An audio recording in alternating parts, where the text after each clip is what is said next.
가난한 자를 돌본다는 것은 약한 자를 돌보는 거죠. 고아와 과부를 불쌍히 여기라 말씀하시는 것처럼 세상은 약육강식이라고 그럽니다. 강한 자가 이기고 약한 자는 짓밟히는, 이게 세상이죠. 그래서 서로가 강한 자가 되려고 합니다. 하지만 하나님이 우리에게 주시는 교훈은 약자를 짓밟지 않기를 원하십니다. 그래서 그 가난하고 불쌍한 자들, 가련한 자들에게 긍휼을 베풀기를 원하시죠. 그래서 팔복을 말씀하시는 중에도 긍휼히 여기는 자가 복이 있다 하시며 그가 긍휼히 여김을 받을 것이라고도 말씀을 합니다. 심지어 고린도전서 1장의 말씀에 보면 사도 바울을 통하여 하나님 말씀하시기를 약한 것이 도리어 강함이다. 그래서 약한 자를 들어서 강한 자를 부끄럽게 하신다. 없는 자를 들어 있는 자를 부끄럽게 하신다. 이건 하나님께서 베푸시는 은혜는 강자에게 임하는 것이 아니라, 있는 자에게 임하는 것이 아니라 가난하고 가련하고 힘없는 자에게 하나님의 은혜가 임함을 말씀하고 있는 것 아니겠습니까? 함으로 우리는 언제나 나보다 좀 힘이 없거나 나보다 좀 가난하거나 뭔가 연약한 사람이 여러분의 눈에 띈다면 그를 무시하거나 없이 여기지 말고 오히려 그에게 힘을 주고 도와주면서 일으켜 세워줄 수 있는 여러분들이 될 수 있기를 바랍니다. 베데스다 연못가에 38년 된 환자의 이야기를 보시면 얼마나 불쌍한 사람입니까? 하지만 물이 동할 때 그를 넣어줄 사람이 아무도 없었다잖아요. 그에게 관심을 갖는 사람이 없었다는 거예요. 병이 그렇게 오래된 사람인데도. 그러나 예수님은 그에게 관심 갖고 다가와 주셨고 병을 치료해 주셨지 않았습니까?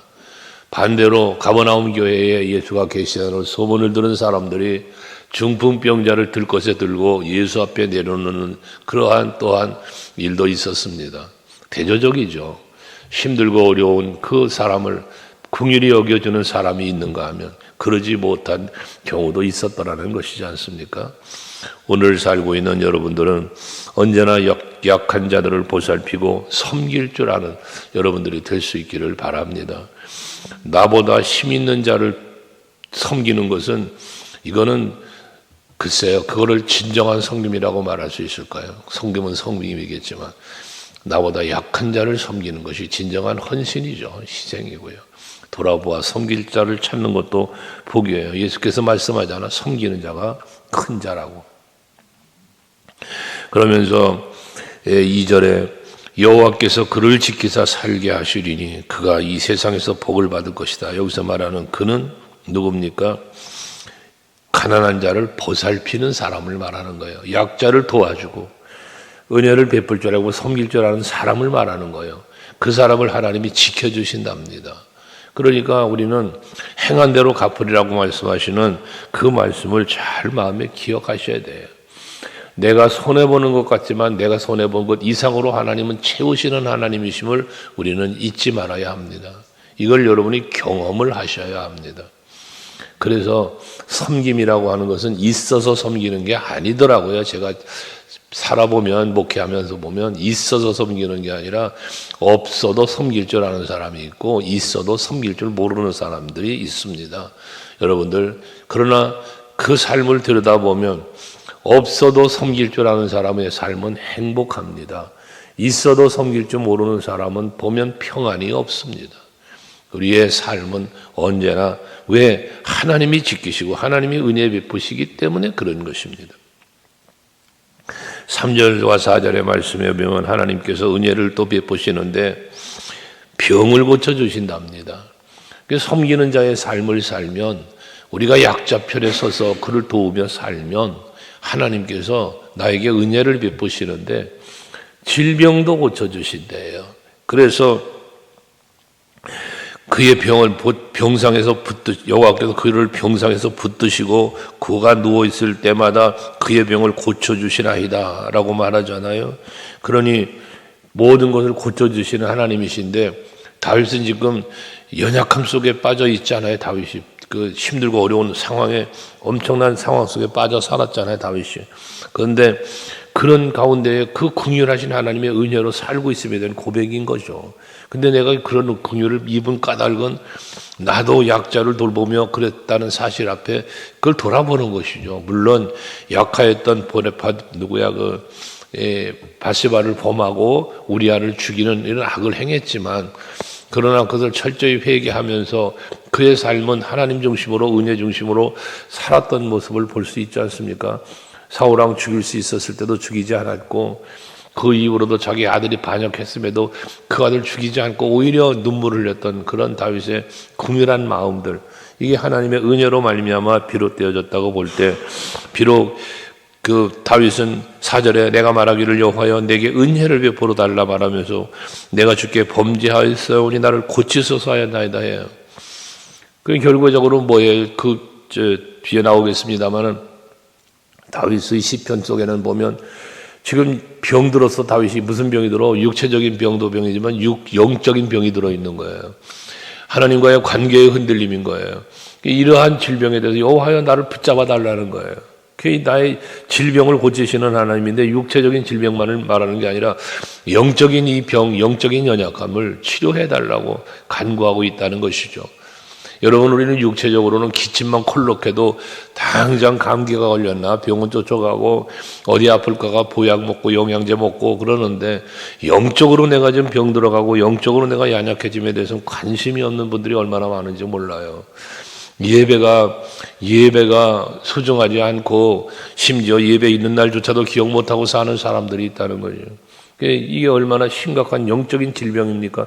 근데 그걸 영적인 질병으로 깨닫지를 못한다는 거예요. 내가 지금 영으로 병들어 있다는 걸 모른다는 거예요. 육체적으로만 아프고 육체적으로만 고달프면 그것만이 병인 줄 알고 있다는 것이죠. 여러분, 영적인 공고함을 헤아리셔야 돼요. 그래서 성경은 분명히 말하잖아요. 살아가는 자여, 네 영혼이 강건한 것처럼 범사가 잘 되기를 간구하노라. 우선순위입니다. 너는 먼저 그의 나라와 그의 의를 구하라. 먼저입니다. 먼저. 그리하면 이 모든 것을 너에게 더하시리라. 내가 추구하고 내가 바라고 사는 그 삶의 모든 필요는 하나님이 채워주시겠다는 거예요. 그러니까 염려하지 말고 무엇을 먹을까, 무엇을 마실까, 무엇을 입을까 염려하지 말고 먼저 하나님의 나라와 그 의를 구해라. 내가 먼저 영으로 하나님과의 소통함과 그 하나님과 가까워짐이 있어야 돼. 오죽하면 여호와를 가까이함이 너에게 복이라고 말씀하고 있겠습니까? 항상 우리는 영적인 부분을 먼저 헤아려 볼 수 있는 여러분이 되셔야 해요. 그러면 육에 속한 모든 것들은 하나님이 채워주신다니까요. 그런데 무슨 일이 벌어지냐? 육에 속한 사람, 영에 속한 사람이라는 말씀을 로마서 8장에서 하지 않습니까? 육에 속한 사람은, 육에 속했다는 건 뭡니까? 육신 속에 살아가는 사람이에요. 육으로 살아가는 사람이에요. 이 사람은 육신의 일을 생각한답니다.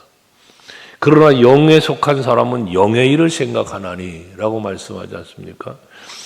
영의 일을 생각하는데 영의 생각은 생명이고 육의 생각은 사망이라고 말씀해요.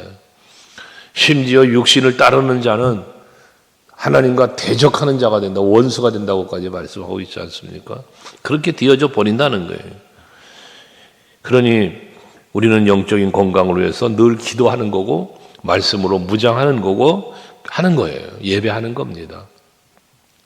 그 5절에도 이제 5절 이하의 말씀에 보면 원수들이 자기에 대하여 어떠한 말과 행위를 하는가를 지금 이야기하는 거거든요. 대적자들 원수. 마귀는 사람을 통해서 일하고 환경을 통해서 일하지 않아요. 마귀도 하나님도 그렇게 일하시지만 마귀도 그렇게 일한단 말이에요.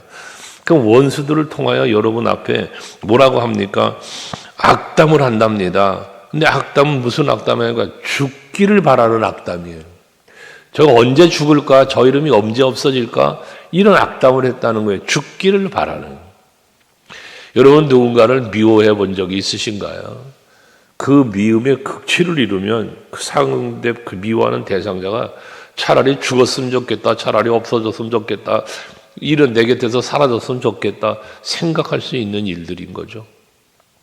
그게 악인의 생각입니다. 다윗의 악인들은 그랬다는 거예요. 다윗이 죽기를 원했다는 거예요. 그 입에 악담을 담았다는 거예요. 그래서 6절에 보면 거짓말을 하고 그의 중심에 악을 쌓았다가 나가서는 이를 널리 설포하며 라고 말합니다. 그러니까 입만 열면 악인 거예요.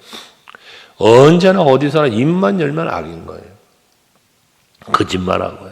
그 다음에 7절에 보면 나를 미워하는 자가 다 하나같이 내게 대하여 수군거리고 나를 해하려고 꾀하고 라고 말하잖아요. 해하려고 하는 이 수군거림. 여러분들도 아마 조용히 뒷구녕에서 속닥속닥 해본 적도 있을 수 있어요. 근데 대부분 뒤에서 누군가와 이 속닥거린다는 표현은 긍정적인 표현은 아니잖아요. 좋은 일을 속닥거리겠습니까? 좋은 일은 드러내죠. 누구나 기쁘고 즐거운 일은 드러내고 원합니다. 공개적이죠, 대부분이. 그러나 뒤에서 속닥거린다는 건 대부분 부정적인 일입니다. 누군가를 모함하고 어떠한 것에 대한 불평을 하고 할 때 속닥거리는 거예요. 이 속닥거림, 이들의 속닥거림도 무엇을 속닥거렸다고 합니까? 나를 해하려고 꾀했다는 거예요. 누군가를 해하려고.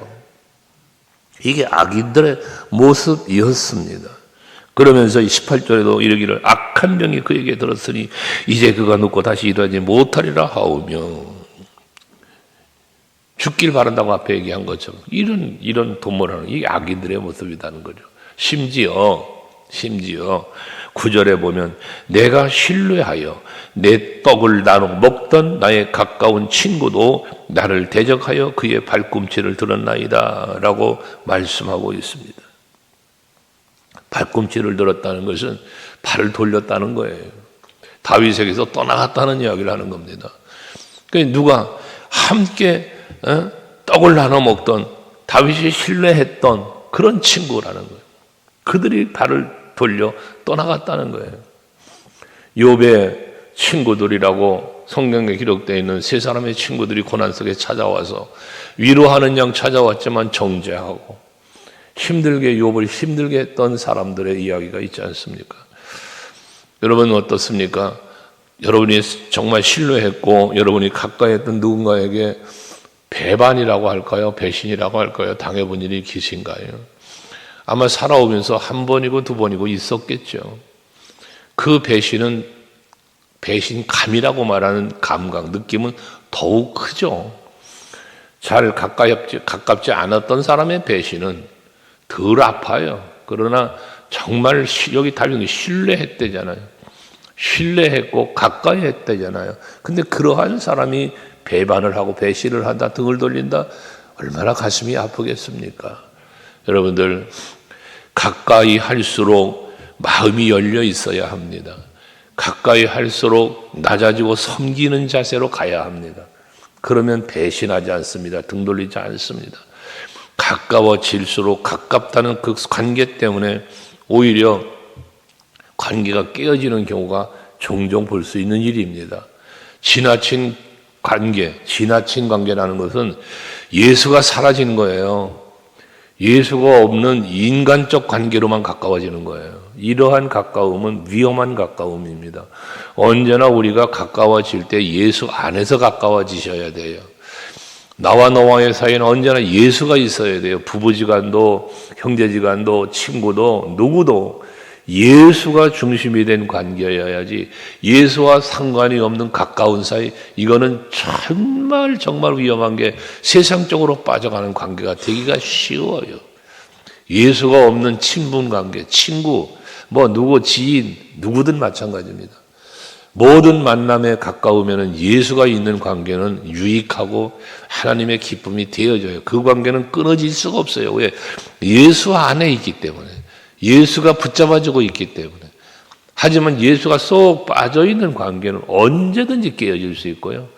언제든지 등 돌릴 수 있는 관계인 거예요. 함께 해도 어디로 간다고요? 세상으로 간다니까요. 세상 쾌락을 가요. 그 가까운 관계를 가지고 밥 먹으러 다니고 어디 놀러 다니고 그러는 것만 하지, 다른 일을, 하나님의 기쁨이 되는 일을 안 해요. 세상 즐거움만 누려가요. 이런 관계는 여러분 빨리 깨뜨려져야 돼요. 없어져야 돼요. 오직 예수 안에서, 그리스도의 몸된 교회 안에서. 그래도 인생 살기 바쁜데 그렇지 않습니까, 여러분?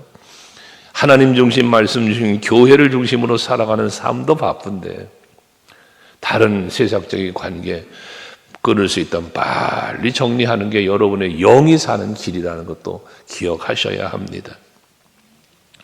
그러면서 이어진 말씀은 하나님의 보응에 대한 것을 말씀하고 있죠. 10절에 그러하오나 친구들이 그렇게 나를 배신하고 떠나고 할지라도 악인들은 나를 죽이려고 꾀하고 할지라도 그러나 주 여호와여 내게 은혜를 베푸시고 나를 일으키사 내가 그들에게 보응하게 하소서 기도합니다. 저들이 지금 나를 죽이려고 하고 거짓말을 하고 속닥거리고 친구들까지 등을 돌리고 배신하고 그러는 상황인데 다윗은 여호와여 내게 은혜를 베풀어 내가 저들에게 보응을 하게 해달라고 기도를 합니다. 근데 그 보응을 11절에 말하기를 내 원수가 나를 이기지 못하오니 주께서 나를 기뻐하시는 줄을 내가 알았나이다. 저들이 아무리 나를 해하려고 해도 해할 수가 없도록 하나님이 자기를 지켜주심을 믿고 있어요. 그러니까 결국 나로 보응하게 해주시옵소서라는 이 보응은 무슨 보응이 됩니까? 여호와의 보응이 되는 거예요. 내가 아니야. 하나님이 하시는 거예요. 사울왕 얘기를 앞에 했지만 다윗은 사울왕을 죽이지 않았어요. 그러나 어떻게 했습니까? 하나님이 그를 버리셨다고 그랬잖아요. 사무엘을 통하여 하나님 말씀 분명히 하셨잖아요. 하나님이 당신을 버리셨다. 하나님이 하시는 거예요. 그 원수 갚는 일은 누구에게 있어? 하나님께 있다는 거예요. 그 우리는 뭐 하라? 원수까지도 사랑하라잖아요. 원수 너를 핍박하는 자가 있어? 그럼 그를 축복하라잖아요. 보응은 누가 해? 하나님이 하실 거야. 그래서 예수님이 제자들을 보내시면서도 말씀하신 것이 가는 곳마다 복을 빌어라. 저들이 그걸 받아들이면 그들의 복이 될 것이고 만약에 받아들이지 않는다면 그거 다 너희의 복으로 돌아올 거야. 라고 말씀하시지 않습니까? 이게 하나님의 보응입니다, 이게. 그래서 여러분 마음속에 나의 대적자에게 내가 어찌 하려고 하지 마시고 주께 맡기셔야 돼요. 그리고 하나님이 다 알아서 정리하십니다. 그리고 여러분에게 평안과 자유를 주십니다. 그 12절에 주께서 나를 온전한 중에 붙드시고 영원히 주 앞에 세우시나이다. 이게 뭡니까? 이게 행복이잖아요. 이게 평안이잖아요. 주께서 나를 온전한 중에 붙드시고 영원히 주 앞에 세우시고 온전하게 영원하게. 이게 평안입니다. 이게 기쁨입니다. 하나님이 그런 은혜를 베푸신다는 겁니다. 사람에게 상처받고 사람에게 고난을 당해도 환경으로 어려움을 당할지라도 하나님이 나를 온전하게 붙드셔서 영원하도록 지켜주시니 이것보다 귀한 은혜와 또한 하나님의 사랑이 어디 있겠습니까? 여기서 예수 안에서 우리는 즐겁고 예수로 부름으로 말미암아 행복해지는 것 아니겠어요? 13절 이스라엘의 하나님 여호와를 영원부터 영원까지 송축할지로다 하고 아멘을 반복합니다.